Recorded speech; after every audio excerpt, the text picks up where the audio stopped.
ఏడవ రాశి తులారాశి వారి జ్యోతిష్యం భూత భవిష్యత్తు వర్ధమానం ఎలా ఉందో మన జానకిరామ్ని అడిగి చూద్దామండి.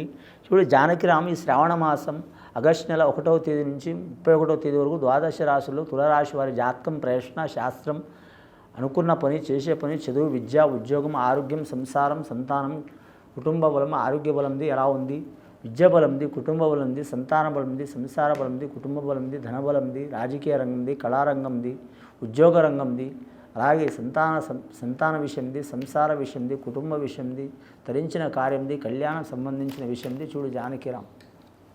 ముఖ్యంగా తులారాశి వారి జాతకానికి చెప్పాలంటే వనదేవతలు సమ్మక్క సారక్క దేవతలు వచ్చినండి. చాలా వరకు శుభకరం ఉన్నదండి. షిరిడి సాయిబాబా వచ్చిండు, సబ్కా మాలిక్ ఏకహే అన్నట్టు.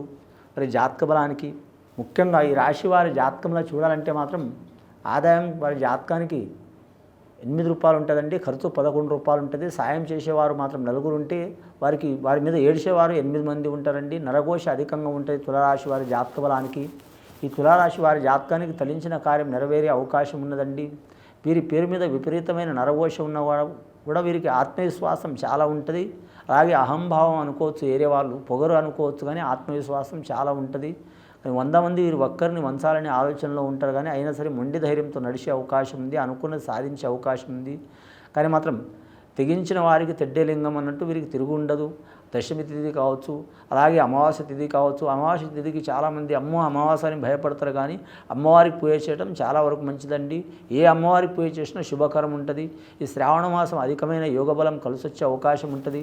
అలాగే మాత్రం బాలికలకు ఇబ్బందులు, చిక్కులు, చికాకులు ఉన్నవారికి తొలగిపోయే అవకాశాలు ఉన్నాయి. వేరేది రాష్ట్రం, వేరే ప్రాంతం వెళ్ళాలనుకునే వారికి కలిసి వస్తుందండి. గవర్నమెంట్ ఉద్యోగస్తుల్లో మాత్రం ఐఏఎస్, ఐపీఎస్ రంగం వారికి అద్భుతమైన ఫలితాలు ఉంటాయండి. రెవెన్యూ రంగం వారికి కలిసి వచ్చే అవకాశం ఉంది.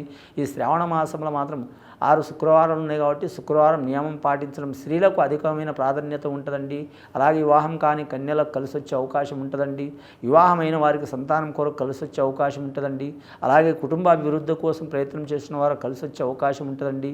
అలాగే భార్యాభర్తలతో విరోధాలు ఉన్నవారు, చిక్కులు చికాకులు ఉన్నవారు, కోర్టు తగాదాలు ఉన్నవారు, సంతానంలో ఇబ్బందులు ఉన్నవారు, ద్వితీయ కళ్యాణం చేసుకోవాలనుకునేవారు, అలాగే వివాహ విషయంలో పెండింగ్లో ఉన్నవారు ఆ చిక్కులు చికాకులు తొలగిపోయే అవకాశాలు ఉన్నాయండి. నమ్మిన వారు సహకారం చేసే అవకాశం ఉంది. స్వాతి నక్షత్రం 1కి 4 సార్లు ఆలోచన చేసి పనిచేయటం మంచిదండి. విశాఖ నక్షత్రం వారు కూడా మాత్రం చాలా వరకు పెద్దల మాట ప్రకారం నడవటం మంచిదండి. ఇది విని చూసి ఆచరించే వారికి తులారాశి వారికి సర్వశుభాలు కలుగుతాయండి. శుభం భూయత్.